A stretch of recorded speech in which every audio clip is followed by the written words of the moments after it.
To do injustice is more disgraceful than to suffer it. And that comes from Plato. Good day, and welcome to another episode of Cult Life with me, Robin Jackson.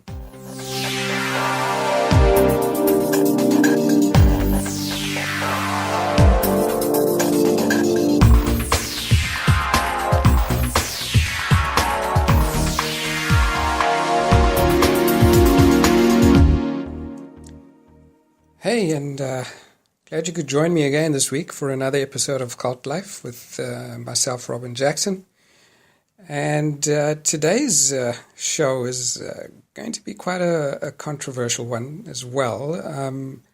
I might get a little bit of flack from discussing this topic, which I have gotten in the past, from a lot of people.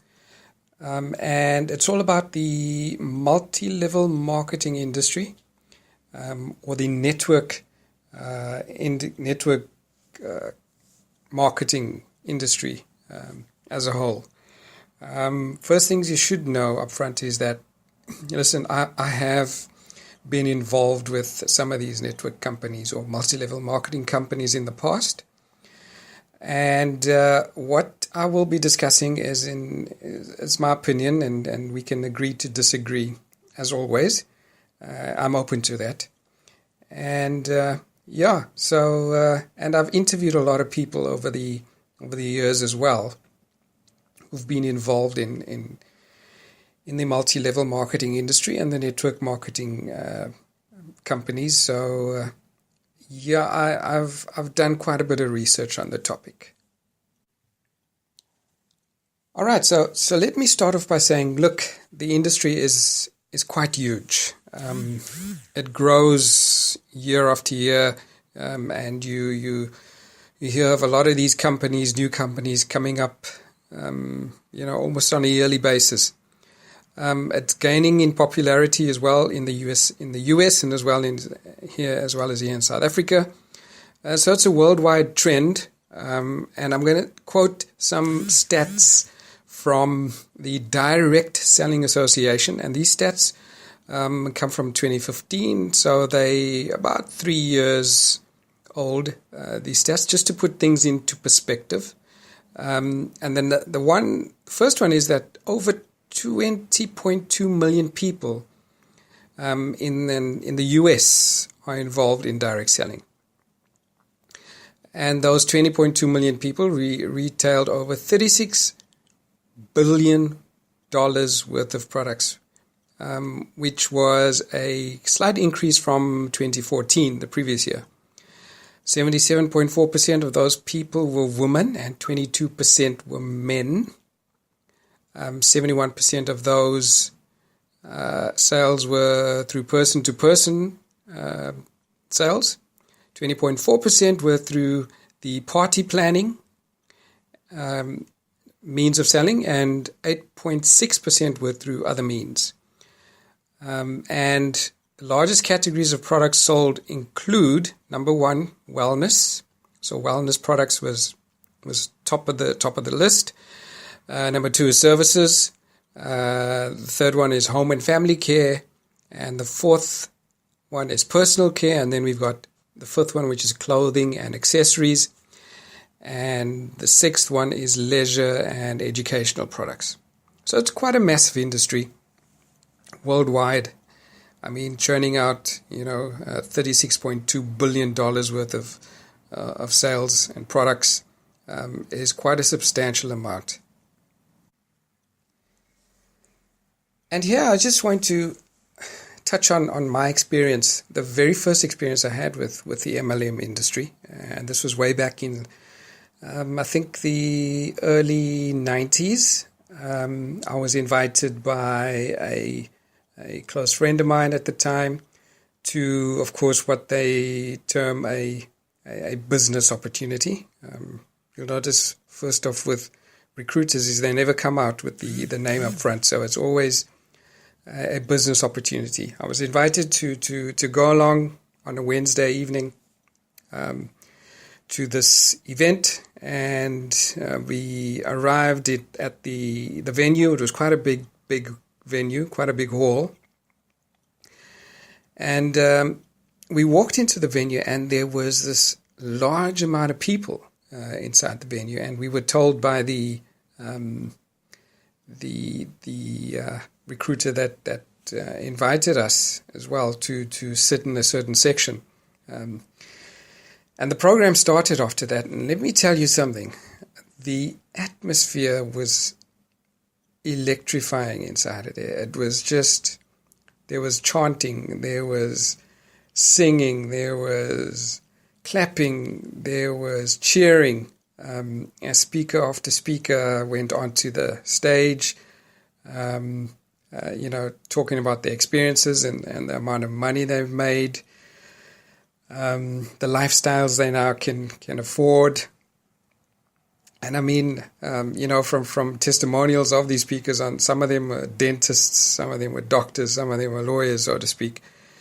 And you could see how easily it is for somebody to get swept up in the whole situation, the euphoria. You feel as if you feel left out. Is there something that you're doing wrong? Look at all these people around you. Just look at them. It's just these people are enjoying this. They're doing something. They're changing their lifestyles. They are, from the outside, it looks these people are successful in this multi-level marketing industry. So that was my very first experience with it. And of course, although I had my reservations at the time, you get swept up into joining right there and then, at the hall, sign up, and you are given the products and the initial, what they call starter kits, and away you go. And very after a while, the whole thing dwindles, and you actually realize how difficult it is to actually do the selling and the recruitment. And I want to talk about that going forward, because in my opinion, the whole precious selling organizations and the multi-level marketing industry are some of the most common forms of what I term commercial cults. Now, I don't say that all these organizations are bad. And I must add up front that I've got a friend who started his very own multi-level marketing company, but runs it in a very different way to the norm. And he actually wrote an article on his website, which was published, and he got a bit of flack from the other very well-known multi-level marketing companies because of what he wrote in this article, because he held the very same sentiment. So the way he's done it, he's done it a little bit differently, and I'm hoping to get him onto to the show in subsequent episodes, because I want him to talk about it, to explain it, and how he sees the multi-level marketing industry as a whole. I know he got a lot of flack. He was threatened with being sued by some of these companies. So not all of them are actually bad investments, in my opinion. They some of them are good, but the vast majority are a bit suspect. They supposedly make money by selling products via their sales organizations, but in actual fact, they make their money by selling the products and motivational material to their sales organization. And these companies need to constantly recruit new members to enhance their sales force and hence their profits. And here's why this model causes controversy. This is a little quote from www.inc.com. It says there that, and that's the trouble with multi-level marketing. You make money on your ability to use people. Once you sign on, you hardly have a choice. Not that you want anyone to fail, but you can't hit the jackpot unless you build the network, and that means signing up as many recruits as possible, most of whom have no chance of making the grade. So their recruiters have to be very deceptive because of the bad reputation some of these companies have. Some of these names are well known to the general public, and I'm not going to name them here. Their method of recruitment often starts with a phone call asking you to meet you to discuss, of course, a business opportunity. Now, here's my problem with this so-called business opportunity. If you sign up to a multi-level marketing company, because it very often gets punted as you running your own business. Being an independent contractor with a multi-level marketing company has nothing to do with running your own business or being an entrepreneur. Even if you are required to carry inventory or stock, you do not own a business. You work for the multi-level marketing company. You must follow all their rules, including the fact that you have to sell at their price point. You can't sell competing products. You can't sell from your own website. You can't sell from a physical location of your choice, and so on.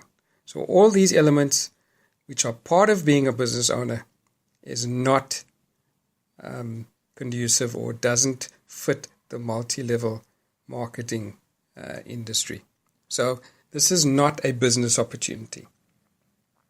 Not once will they mention the organization behind it. So you always get invited to this business opportunity, and the name of the organization is never mentioned, or very rarely.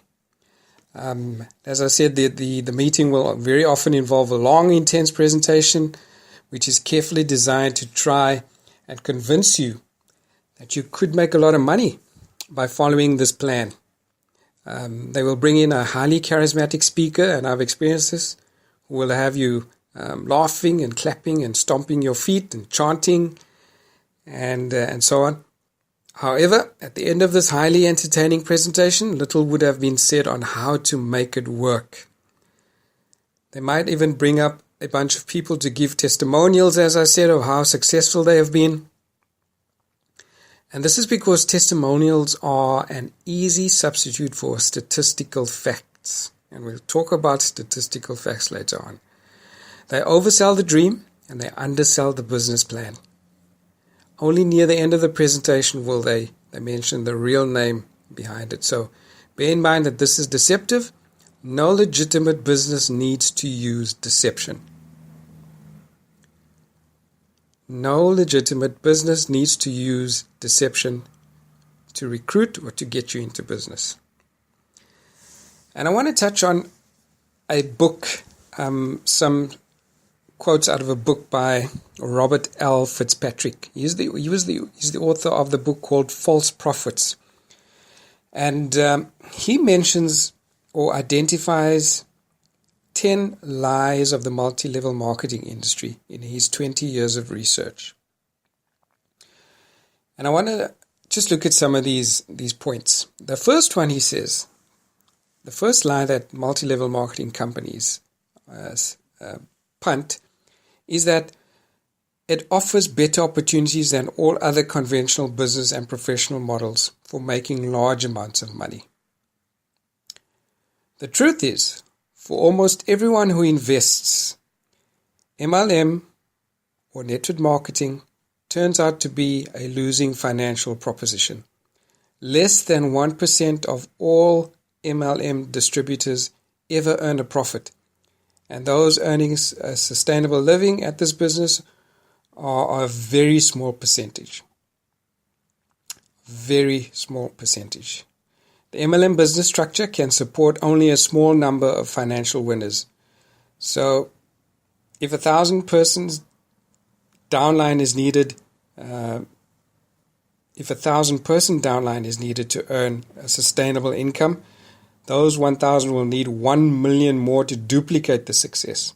Of course, if you know a bit about multi-level marketing, it's all about recruitment and your downline and how many people you can actually get in your downline, which will add to your commission and your income. So that's lie number one. Lie number two is network marketing is the most popular and effective new way to bring products to the market. Consumers like to buy products on a one-on-one basis in the MLM model. The truth is, personal retailing, including nearly all forms of door-to-door selling, is a thing of the past. You do not find people going from door to door anymore selling product.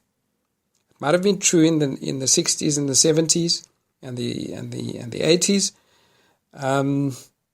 Not anymore. Retailing directly to friends on a one-to-one basis requires people to drastically change their buying habits.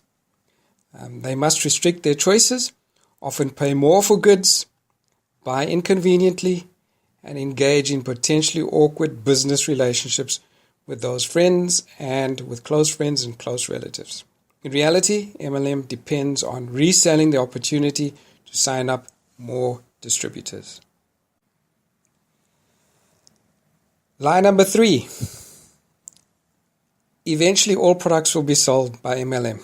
Retail stores, shopping malls, catalogs, and most forms of advertising will soon be rendered obsolete by MLM. In reality, less than 1% of all retail sales are made through MLM. And much of this is consists of purchases by hopeful new distributors who are actually paying the price of admission to a business they will soon abandon. MLM is not replacing existing forms of marketing. It does not legitimately compete with other marketing approaches at all. Rather, MLM represents a new investment scheme couched in the language of marketing. Its real products are distributorships that are sold through misrepresentation and exaggerated promises of income. People are buying products in order to secure positions on the sales pyramid. And I want to come in here. Today, in 2018, the biggest retail sector, or the fastest growing retail sector, in my opinion, is e-commerce, where an MLM has not shown any of the growth that e-commerce has started to show. The world is shifting towards e-commerce, and the internet has made that type of online buying quite accessible to many people worldwide. Right, so line number 4, Robert L. Fitzpatrick says in his book, is MLM is a new way of life that offers happiness and fulfillment. It provides a way to attain all the good things in life. The truth is, the most prominent motivational themes of MLM industry is, as shown in industry literature and presented at recruitment meetings, constitute the crassest form of materialism. Fortune 100 companies would blush at the excess of promise of wealth, luxury, and personal fulfillment put forth by MLM solicitors. And this is so true. You go to any of these MLM meetings or business opportunity meetings, they always punt the materialistic or the material side of things, selling this dream of excessive wealth that could be attained by joining the network. That's one of the things that always comes up, or it's a way of recruitment. Line number 5, he says, MLM is a spiritual movement. Well, the truth is, the use of spiritual concepts like prosperity, consciousness, and creative visualization to promote MLM enrollment, the use of words like communion to describe a sales organization, and claims that MLM fulfills Christian principles or scriptural prophecies are great distortions of these spiritual practices. Line number 6. Success in MLM is easy. Friends and relatives are the natural prospects. Those who love and support you will become your lifetime customers. The truth is, the commercialization of family and friendship and the use of warm leads advocated in MLM marketing programs are a destructive element in the community and very unhealthy for individuals involved. People do not appreciate being pressured by friends and relatives to buy products. Trying to capitalize upon personal relationships to build a business can very often destroy one's social foundation. So be very careful of that. Line number 7, he says, you can do MLM in your spare time. As a business, it offers the greatest flexibility and personal freedom of time. A few hours a week can earn a significant supplemental income and may grow to a very large income, making other work unnecessary. The truth is, making money in MLM requires extraordinary time commitment as well as considerable personal skill and persistence. That is true. Beyond the sheer hard work and talent required, the business model inherently consumes more areas of one's life and greater segments of time than most occupations. In MLM, everyone is a prospect, of course. Every waking moment is a potential time for marketing. There are no off-limit places, people, or times for selling. Consequently, there is no free space or free time once a person enrolls in in an MLM system. So yeah, it takes a lot of hard work. Line number 8, he says MLM is a positive, supportive new business that affirms the human spirit and personal freedom. The truth is MLM is largely fear-driven. Solicitations inevitably include dire predictions about the impending collapse of other forms of distribution, the disintegration of insensitivity of corporate, the corporate entities, and the lack of opportunity in other occupations. Many occupations are routinely demeaned for not offering unlimited income. And working for others is cast as enslavement for losers, so to speak. So MLM is presented as the last best hope for many people. Line number 9, MLM is the best option for owning your own business and attaining real economic independence. The truth is, and as I've said before, MLM is not true self-employment. Owning an MLM distributorship is an illusion. Some MLM companies forbid distributors to carry other companies' products. As I've said, most MLM contracts make termination of the distributorship easy and immediate for the company. Short of termination, downlines can be taken away. Participation requires rigid adherence to the duplication model, not independence and individuality. MLM distributors are not entrepreneurs but joiners in a complex hierarchical system over which they have little or no control. And then the last lie, he says, line number 10, MLM is not a pyramid scheme because products are sold.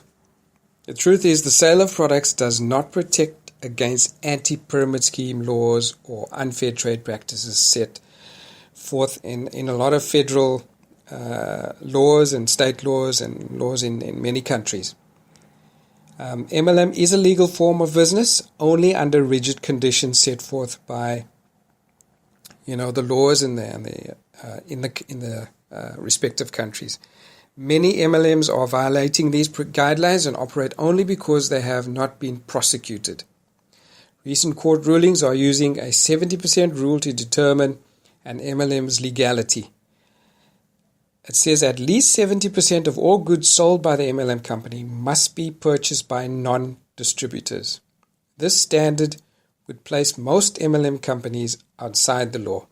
The largest MLM acknowledges that only 18% of its sales are made to non-distributors. So those issues, or those 10 lies, as Robert L. Fitzpatrick mentions in his book False Prophets, are basically what he terms, the 10 lies of the multi-level marketing or the network marketing industry. And I overheard a discussion on one of our radio stations in South Africa, which featured a discussion on multi-level marketing in South Africa. And people were invited to call in and relate their experiences with these companies. Now, the vast majority of the callers echoed the very same sentiments that I was stating, that it was not very profitable for them getting involved in these companies. However, there were a few callers, of course, who had positive comments and who stated that they had seen good profits by following the MLM program. So I'm not denying that some people are actually making substantial amounts of money. But if you are, you fall in that 1%, as we mentioned, that actually do get substantial checks. And very often it's the people who join an MLM company at the very start or the founding of the business that actually make a lot of the money. Most people are not only money motivated, but are money desperate. Due to this fact, they can be easy targets for people selling the dream. And we know MLM is very good at selling the dream. Naturally, we would want to make more money while working less. However, the pressure selling and these multi-level marketing organizations will really make good on these promises. It's just not as easy as they want you to believe it is. Believe you me, I've been involved with it with quite a few in my time, and it's very difficult. I've interviewed a lot of people on it as well. Many of these companies are perceived as leeches because they are structured to profit from the misfortunes of others, in my opinion. Not that they want people to fail, as I said, but it is inevitable that most will. The majority of people in the world are just not cut out to be good salesmen or saleswomen. A lot of these companies know this and continue to recruit to fuel the growth of the company and the profits of the elite few at the top. But furthermore, multi-level marketing is, a legitimate and legal business model in many countries. It has also proven to be successful by many companies in a number of different industries. As with any business model, these people are qualified, passionate, and determined to be successful. I acknowledge that. However, the vast majority of people are not. So be careful of becoming too infatuated by the dream that you allow yourself to believe anything. So remember, the next time you see some of these people on Twitter or Facebook or Instagram fanning their stock photo dollar bills in your phone's face, remember that this is what they are actually saying. They are saying, if you sign up with me and then sign up enough people in your downline, and then those people never quit, you might be lucky enough to be part of the 2% of the employees at my company to make these Benjamins or these dollars minus expenses. So, of course, who would sign up with honesty like that? Now, if you're so if you are making money out of MLM and you see this as a legitimate business that you're running, do yourself a favor, do a profit and loss statement, because that's what a legitimate business would do, and see and check what actual profits you are reaping, and what the rewards are, and the profits or the losses that you are making with MLM. As I said, what we've discussed is just my opinion, and it's from my experience and people I've interviewed. And in my opinion, multi-level marketing, not all of the companies, not all of them, are one of the best forms or examples of what I would term commercial cults. Thank you for joining me this week. Thank you for listening. As always, follow me on Twitter. If you want to give me some feedback on today's show, please do. You can also email me at robin@robinjackson.co.za. And let's talk. Let's talk more about this issue if you want to. That's the show for the week. Thank you for joining and thank you for listening. I'll catch you again next week, same time, same place. Bye for now.